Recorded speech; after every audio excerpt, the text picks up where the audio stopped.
बिस्मिल्लाहिर्रहमानिर्रहीम। अस्सलाम वालेकुम नाज़रीन, आप यूट्यूब चैनल देख रहे हैं। मैं इमरान खान हूँ। कुछ आम खबरें हैं वो आप तक पहुँचाते हैं। सबसे पहले तो मरीम नवाज़ साहिबा के लतीफ़े ख़त्म ही नहीं हो रहे और जो इंटरव्यू लेने के लिए लोग जा रहे हैं उनके पास भी आदाद शुमार नहीं है कि वो पूछ ही लें कि मरीम नवाज़ साहिबा हाउ इज़ इट पॉसिबल जो बातें आप कर रही हैं। कभी कहती हैं मैं चूल्हे के ऊपर फ्राइंग पैन गर्म करके तो मैं कपड़े इस्त्री करती थी। कभी उल्टे सीधे राइटर्स के नाम लेती हैं और वो नाम भी जो है वो 15 कट लगाने पड़ते हैं, बार बार नाम याद दिलवा कर लेने पड़ते हैं। अब मरीम नवाज़ साहिबा ने इंटरव्यूज़ के अंदर मुख्तलिफ़ किस्म के वो लतीफ़े सुनाती रहती हैं और अजीब अजीब बातें करती रहती हैं। तो यहाँ पे एक उन्होंने नया लतीफ़ा सुना दिया है।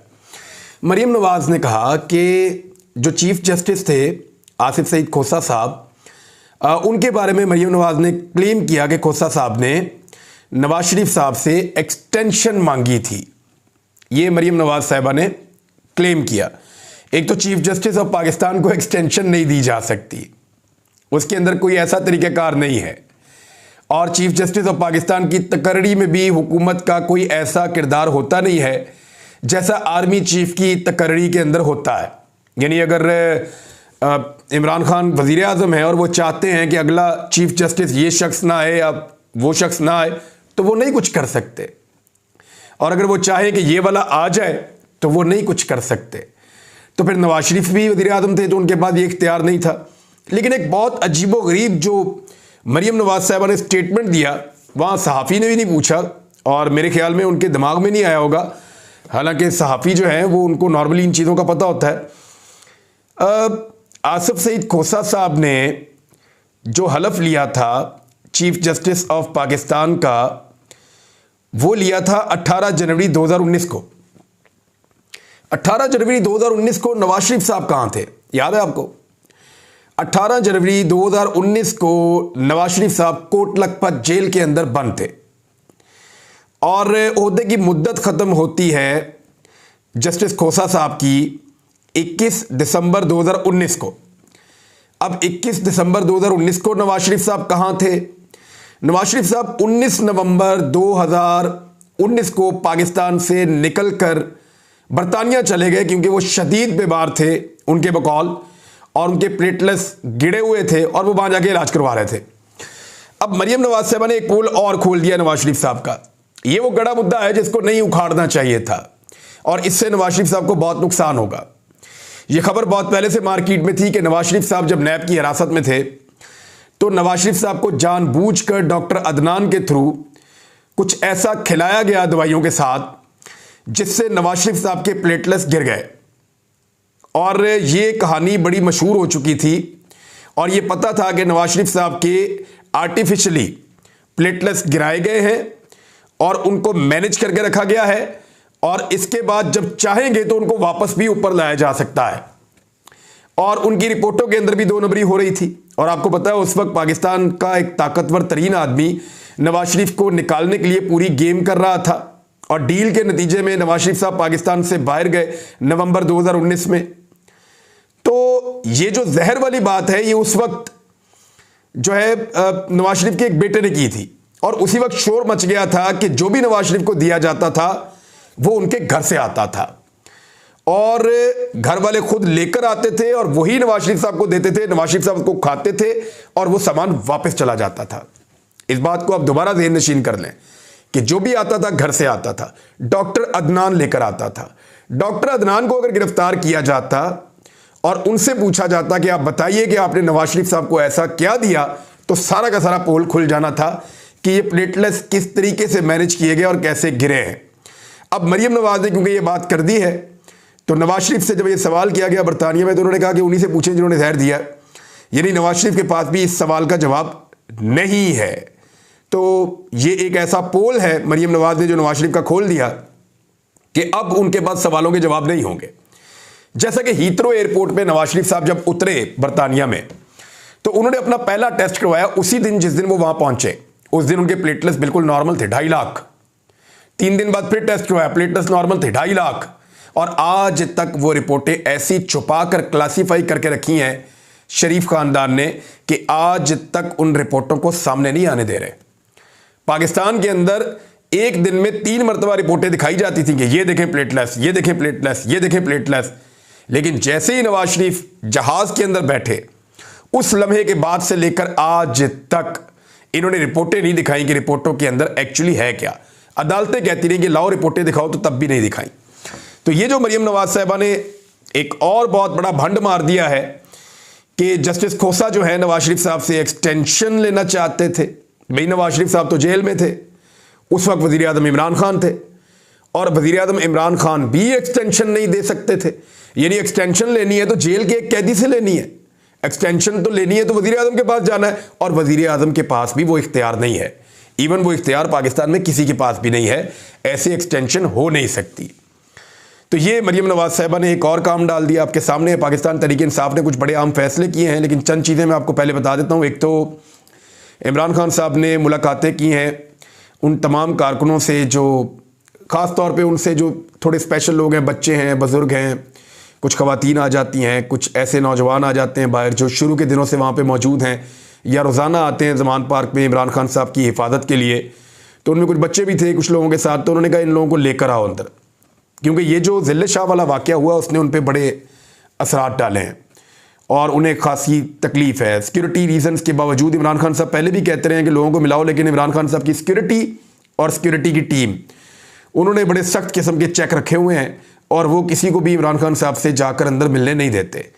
और उन्हें इस बात का खदशा रहता है कि कोई भी शख्स कोई केमिकल साथ अंदर ला सकता है, हाथ के ऊपर मल के कोई चीज़ ला सकता है, या कुछ ऐसी चीज़, कोई स्मेल ऐसी अंदर ला सकता है, या कुछ भी तोहफे के तौर पे कोई चीज़ दे सकता है जिससे नुकसान पहुंच जाए। क्योंकि सब लोगों को फ़र्दन तो सिक्योरिटी वाले जानते नहीं हैं, तो उन्होंने आसान तरीका ये ढूंढा कि लोगों को बाहर रखा। लेकिन आज इमरान खान साहब ने खासा इसरार किया, उन्होंने कहा जी लोग जाके बाहर देखो, जो लोग डिज़र्व करते हैं और शुरू से वहाँ बैठे हुए हैं उनको अंदर लेकर आओ। तो अब इमरान खान साहब थोड़ा थोड़ा लोगों से मिलना शुरू करेंगे, तो ये एक अच्छी बात है। लेकिन सिक्योरिटी के जो प्रॉब्लम्स हैं वो भी साथ साथ रहेंगे और इस बात का सबको पता है। डार साहब जब तक पाकिस्तान में है तब तक तो इलेक्शन के बारे में PMLN सोच भी नहीं सकती। IMF की एक और शर्त पूरी करते हुए, अभी IMF ने पैसा नहीं दिया, अभी IMF के साथ मुआहिदा मुकम्मल नहीं हुआ। इसहाक डार की जो जेनवन नाक से लकीरें निकलाई जाती हैं ना, IMF नाक से लकीरें निकलवा रहा है इसहाक डार की। वजह क्या है? इसहाक डार ने बड़े बोल बोले थे, मैं IMF को 25 साल से जानता हूँ, नहीं आते तो ना आए, नहीं मुआहिदा करते तो दौड़ जाएं, मैं किसी की मिन्नतें नहीं कर सकता। भाई इतनी आकड़ है तुम्हारे अंदर भाई। और भाई मुल्क के वजीर खजाना है आप, आपने मुल्क के मामला चलाने हैं, आप कोई अपना प्राइवेट बिजनेस तो चला नहीं रहे। अपने प्राइवेट बिजनेस में तो आपकी जो है मुस्कुराहट खत्म नहीं होती, वहां पे आप जो है वो बाहर के नीचे लग जाते हैं, और जब पाकिस्तान चलना है वहां पे आप जो है वो अकड़ आपकी खत्म नहीं हो रही। तो डार साहब की आकड़ जो है वो ऐसा लगता है कि IMF तोड़ रही है, और उनकी आकड़ के चक्कर में कौम की कमर अब टूट रही है। क्योंकि IMF ने जो कहा उसके मुताबिक डार साहब ने मुआहिदा होने से पहले ही जो बिजली के सार्फिन के लिए बिजली की कीमत 14 रुपये 24 पैसे फी यूनिट तक महंगी कर दी है। यानी 14 रुपये 24 पैसे तक फी यूनिट महंगी कर दी। और याद रहे बिजली पहले ही दुगनी कीमत की हो गई है, और ये 3 गुना से ज़्यादा कीमत की बिजली होती चली जा रही है। तो पाकिस्तान के आम लोग किस तरीके से गुजारा करेंगे, किस तरीके से पाकिस्तान के आम लोग जो हैं वो अपने अखराजात पूरे करेंगे, ये तो अभी आने वाले दिनों में पता चलेगा। पाकिस्तान तहरीक इंसाफ ने कुछ फैसले किए हैं, और उसमें एक ये है कि सफारती सतह के ऊपर जो इंसानी हुकूक की खिलाफ वर्जियाँ पाकिस्तान में हो रही हैं उनका मामला उठाया जाए। देखिए अदालतें इन मामलात को नहीं उठा रही।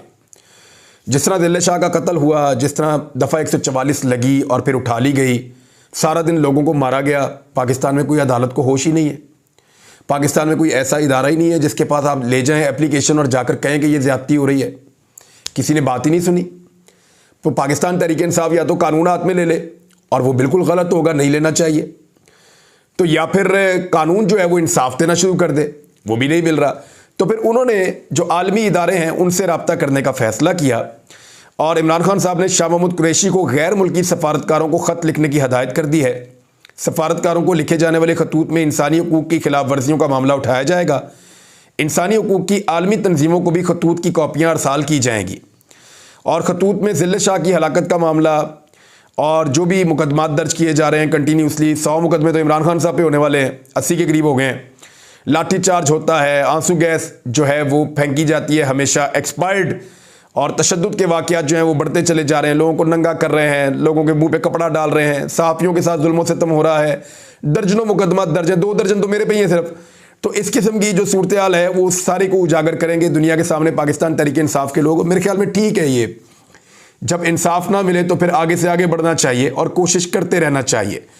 दूसरी जानिब पाकिस्तान तहरीक इंसाफ ने जो वकला की बार्स हैं और जो सदूर हैं मुख्तलिफ बार्स के और जो वकला की तंजीमें हैं उनसे राब्ते करने का फ़ैसला किया है, क्योंकि तहरीक इंसाफ को ऐसा लगता है कि अदलिया बचाओ तहरीक इस वक्त शुरू करनी चाहिए और सीनियर रहनुमा पर मुश्तमिल मुख्तलिफ वफूद भी तश्कील दिए जाएंगे। तहरीक इंसाफ के वफूद पाकिस्तान भर की बार्स के अंदर जाकर मुलाकातें करेंगे। अदलिया बचाओ तहरीक के लिए मुख्तलिफ बार्स में मरहलावार एहतजाज किया जाएगा। PTI के चेयरमैन इमरान खान अदलिया बचाओ तहरीक में मुख्तलिफ बार्स से भी खिताब करेंगे। अदलिया बचाओ तहरीक में सिविल सोसाइटी को भी शामिल किया जाएगा। अच्छा, ये अब सिविल सोसाइटी को और वकला को अगर मुतहरिक करने में इमरान खान साहब कामयाब हो गए तो ये उनकी एक बड़ी कामयाबी हो सकती है, क्योंकि इनके बलबूते के ऊपर किसी तहरीक को खड़ा करना ज़्यादा आसान रहता है, इसलिए कि वकला अपने हुकूक को, कवानीन को ज़्यादा बेहतर जानते हैं और ज़्यादा दिलेरी के साथ चीज़ों का सामना भी करते हैं और उन्हें एक्चुअली हकीकत पता है कि कौन किस लेवल तक और किस हद तक जा सकता है। आम लोगों को जो है वो डराया धमकाया जा सकता है, वकला के ऊपर इतनी जल्दी से धौंस नहीं जमाई जा सकती। दूसरी जानिब इमरान खान साहब ने कहा है कि कारकुन की हलाकत और दौरान हिरासत तशद्दुद पर अदलिया कब हरकत में आएगी।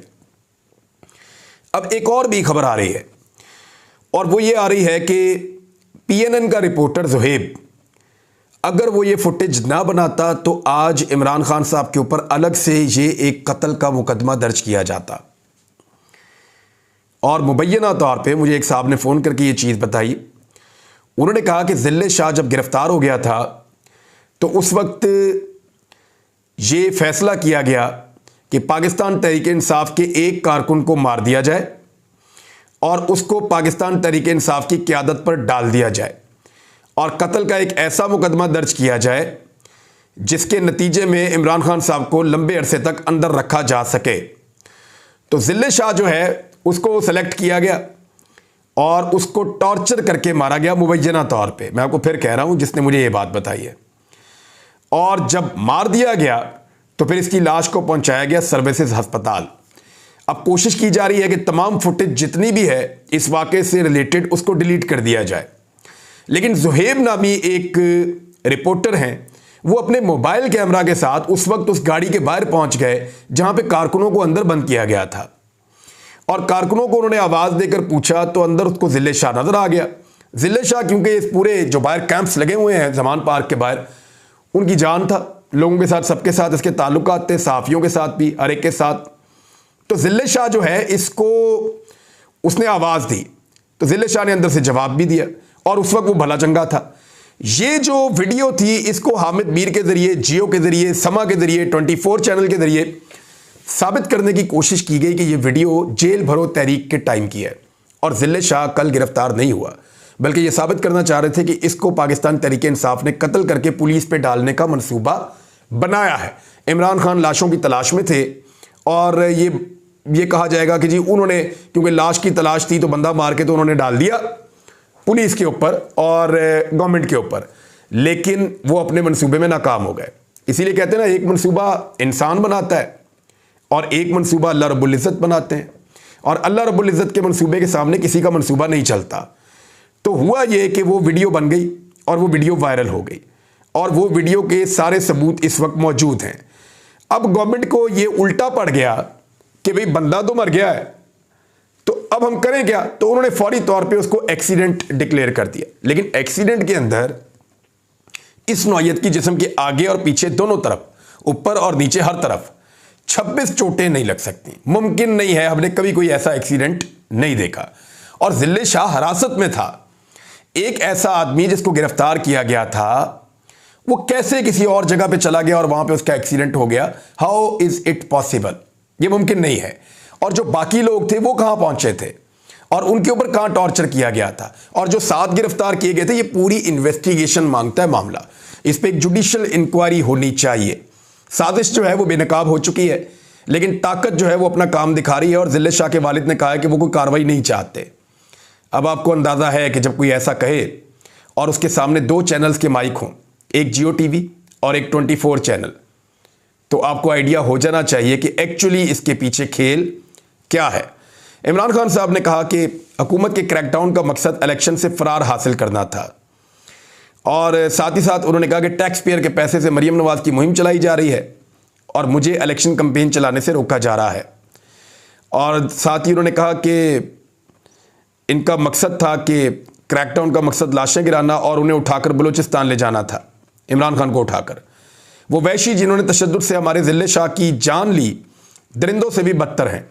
इमरान खान ने कहा कि शहीद सहाफ़ी अरशद शरीफ का क्या कसूर था, पूरी कौम जानती है कि वो राह हक पर था, कोई इसको ख़रीद नहीं सकता था। इस तरह के सहाफ़ी के साथ ऐसा सलूक किया गया। और साथ ही साथ इमरान खान साहब ने कहा नफ्सियाती तौर पर मजहूल और दिमागी खलल के शिकार एक शख्स की निगरानी में आज़म सवाती, शहबाज गिल और बहुत से सियासी कारकुनान को ज़ेर हिरासत तशद्दुद का निशाना बनाया गया। दौरान हिरासत तशद्दुद की इस रस्म बद के खात्मे के लिए हमारी अदलिया कब हरकत में आएगी? यानी आइन से मुतसादम है ना ये चीज़ें। तो इमरान खान साहब ने सवाल ठीक किया है, लेकिन दूसरी जानिब राना सनाउल्लाह साहब कह रहे हैं कि इमरान खान साहब को ज़रूर पकड़ेंगे, उनके शौक ही पूरे नहीं हो रहे। तो मेरे ख्याल में पाकिस्तान की मईशत की तरफ तवज्जो दें, पाकिस्तान की सिक्योरिटी की तरफ तवज्जो दें और सिक्योरिटी के बहाने इलेक्शन डिले करने की कोशिश ना करें, क्योंकि पिछले वीलॉग में मैंने सिक्योरिटी मामले का पूरा पोल खोल दिया है। अगर आपने नहीं देखा तो पहले वाला वीलॉग ज़रूर देखिएगा, आपको आइडिया हो जाएगा कि पाकिस्तान के सिक्योरिटी फोर्सेस कैसे झूठ बोल के इलेक्शन को रोकना चाहते हैं। अब तक के लिए इतना ही, अपना ख्याल रखिएगा, अपने इस चैनल का भी। अल्लाह हाफ़िज़।